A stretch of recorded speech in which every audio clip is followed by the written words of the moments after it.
It's hard to say that the government isn't going to collapse or an economy isn't going to collapse. At the very least, I just can't fathom people can still conceive something possibly wouldn't happen. I mean, the government is preparing for it. There's underground bunkers and supplies, and we're not doing anything. It's amazing. We can look at it two ways. We can look at it in a spiritual nature, and then we can look at it in the way that, science is looking at it, the government's looking at it, and the way that they're preparing for it. And that's the way that I have kind of been studying it and researching it. I want the math, I want the science, I want the facts. When the religions, when the spirituality, when the government, when the science, when they all start agreeing with each other, that's when it gets a little scary. These are groups, that are historically 100% opposite. They do not agree on anything. And so when they start agreeing that something may be happening pretty soon and we should probably prepare for it, that's kind of a red flag. It should be a red flag for the people. We left 3 years, 2010. I didn't like the way that everything was going. I didn't like that the way the government was taking on people. At a certain point, we were just sick of society, sick of the country, and we were done. And we left. 16 months later, the economy crashed, and we didn't know anything about it. No television, no radio, no phone lines, no electrical lines, no sewer lines, no road even going out. Then I kind of, instead of getting away from the problem, I would like to go back and teach the people. I want to prepare the people, because the government sure isn't doing it. I mean, Katrina hits, and FEMA says pretty much, sorry, we dropped the ball. Your life is pretty much ruined. You're dead. You're going to experience a lot of unnecessary suffering the rest of your life because we don't know what else to do for you. You go ahead and do whatever you need to do. And I'm like, well, I'm not too busy to help, so I'll pick up the ball. I'll run with it, no problem. And so we came back. We've been doing relief work out of the country in Haiti, in Colombia, South America, Mexico, of course. First of all, let me say that coming back was actually the hardest part of leaving society. Leaving society I thought would be the scariest and the most difficult, but coming back psychologically and actually physically too was really demanding and damaging. When I left society, before I left society, I got sick just like everybody else about, once a year, common cold or whatnot, flu a couple times. When we were away from society, we didn't get sick one time. There's no germs touching, doorknobs and money. I mean, when's the last time you washed your money? And then I come back, and my immune system, my antibodies are nothing. They're not used to waging these battles that you guys wage. So I'm doing these interviews for CNN and Esquire magazine and traveling around and talking at universities and stuff. I'm getting sick, and so they have me on like HIV immune boosters and stuff to keep the system going. So that was kind of a big shock. The other shock was, when I left society, we had cell phones, but they were analog. They were black and white screens, flip phones and whatnot. As soon as I got back, I left the country. I saw that they were, these big earpieces in their ear, and they're walking around talking to nobody, and I thought that was really interesting, right? And we just saw them talking to nobody, basically. And then we came back to the United States earlier this year, last year, and now nobody's on phones. No, there are no phones. Everybody's just typing away. So it's just like a time capsule. We just missed everything. Einstein predicted this a long time ago. He said that a day will come, let me try to remember exactly, I don't want to misquote him. He would fear the day that technology would surpass human interaction with the world, and we would be left with a generation of idiots. So, I mean, that's the day we've come to. Technology has definitely surpassed human interaction, and look what we're going to be left with. You look at the 2012 Mayan end of the calendar thing, and people say, oh, it didn't happen. This is another millennium false alarm.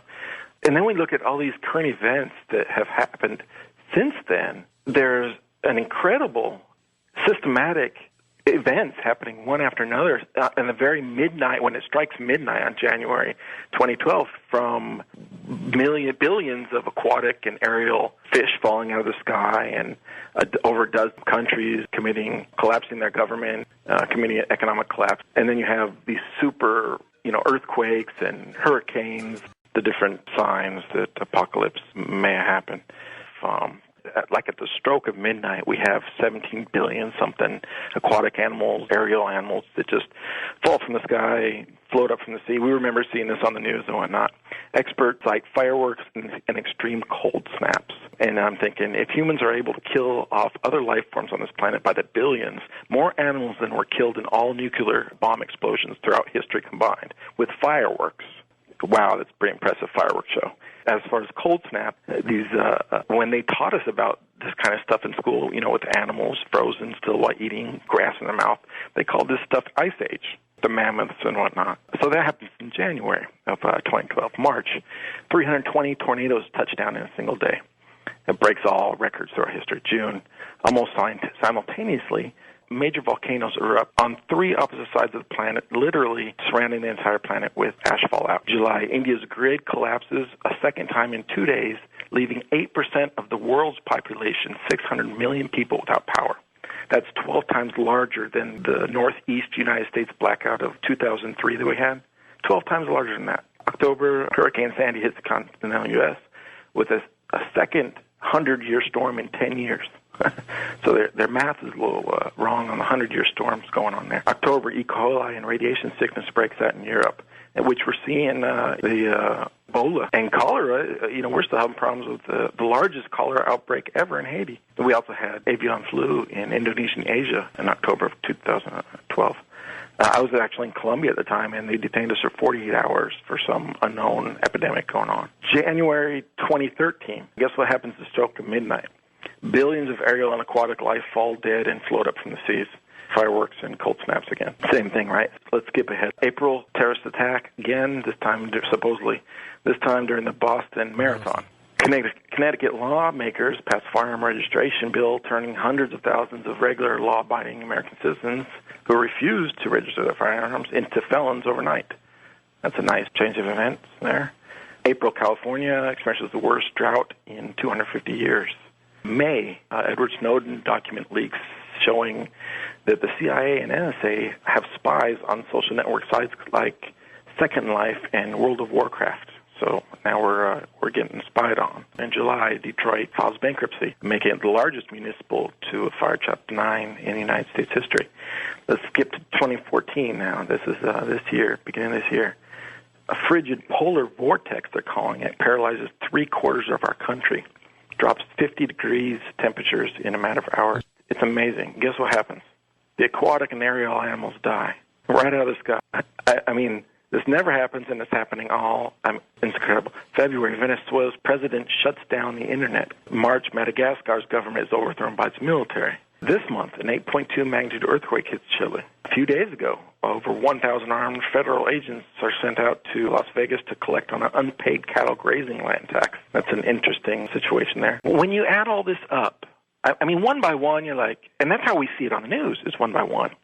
So it's hard to add it all up ourselves. But when somebody adds it all up for you and puts it in front of you like in a slideshow presentation or in a book, it's hard to miss it. It's hard to say there's nothing going on there, And it's hard to say that government isn't going to collapse or an economy isn't going to collapse, at the very least. So I just can't fathom that people can still conceive something possibly wouldn't happen. I mean, the government is already preparing for it. They're doing things, they're on massive construction sprees to build underground bunkers and stock up on supplies, and we're not doing anything. It's amazing. When I was doing research, I found that something called COG, Continuity of the Government Plan. Basically, it's a backup system for the government to continue if something happens. Some apocalyptic event happens, or some terrorist attack, or some supervolcano, or who knows happens. They have a plan in place that will save the government. But as far as I could look, I searched for months, and I couldn't find anything that was a COC plan, a continuity of civilians plan. There's nothing. No plans to continue the citizens. You're on your own, And we were talking about why we came back. I didn't like that idea. I didn't want people to be on their own. And the United States government agrees with me. NASA agrees with me. The Department of Social and Civil Engineers agrees with me. They put out reports every year saying the same thing. The solar flare is the most likely event. Super solar flare, like the one that hit Carrington event, 1850, 1860, knocked them out, burned them up, ignited everything on fire. Our electronics, our wiring, Everything that's a conductor of electricity, which is basically everything we have now. All the things that runs on electricity: gas stations, banking, business, government, transportation, communication, emergency services, education, food, water, goods, heating, cooling, entertainment. Your jobs are gone, your cars are gone, your house, your wiring is. People are all gone. The buildings are all abandoned. It's all electrical. Your stores where you buy your food, the trucking systems that bring your food, the farmers that harvest the food, that's all gone. Your water, you can't even get water because the pumps are electrical. That's all gone. And that's not the worst. I mean, it's bad enough that we lose everything. It took them 100 years to get the system where it is to now. And if one transformer goes out, it takes them like 30 days to get it back up. We're talking billions of miles of wires, millions of transformers, and all the technologies that go with it. We're talking a 30, 40-year setback before we can have these systems back again. Along with the rest of my research, I came across a lot of information that supports a lot of other information. I am into intellectual thought processes, scientific evaluations, and the Sumerians were the epitome of science. They were more advanced than our scientists were. Our science has just caught up to them, I think, in 2002 or something. We surpassed what the Sumerians were back then. Microsoft got with the Sweden or Finland government and did a seed vault. It's just another insurance policy. You know, we have insurance on our car, on our boat, on our house, on our dog, on our cell phone. You know, why can't we have some kind of insurance policy just in case all the other insurance companies are gone and can't pay out? If it doesn't cost anything, you know, they got free education out there. MIT is uploading a curriculum online. You can learn everything and do everything for free now.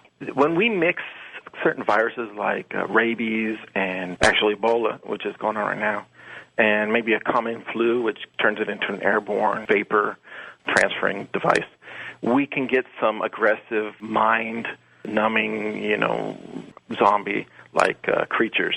And actually, scientists think that maybe this is where the zombie, you know, portfolio came from, was rabies virus. There are also some parasites that they're finding now that take over the host body, pretty much kill the host, but have control of the muscle movement and nerves and neurons that can stimulate them for several weeks, make them do certain things so that they can have more food support sources, better breeding grounds and whatnot. So we're finding a lot. And then you got these zombie attack cases going on in New York and whatnot. People are biting each other. And so I wouldn't rule it out. I was actually contacted by The Walking Dead about 6 months before they aired the show and asked a few questions about what things might look like in the aftermath. You know, what kind of shoes would they be wearing, and, you know, how would they get their shoes, and just very mediocre stuff, but they really want perfection. The first thing you don't do is what we did. Basically, we were a couple average people in our mid-20s. We had great careers, and we sacrificed everything just because we didn't like the way something was going in left society and paid the consequences for it. Because we didn't know anything. We didn't know anything about self-sufficiency. All we knew about was our jobs, you know, our careers that we'd spent the last 15 years getting educated on. So I would say, you know, go out there and learn anything and everything you can: woodworking, metalworking, electronics, electrical, roofing, bricklaying. Like I said, MIT offers free courses.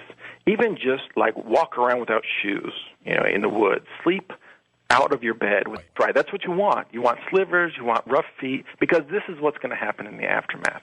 And the only way that you can have an easier transition is if what you're experiencing now isn't so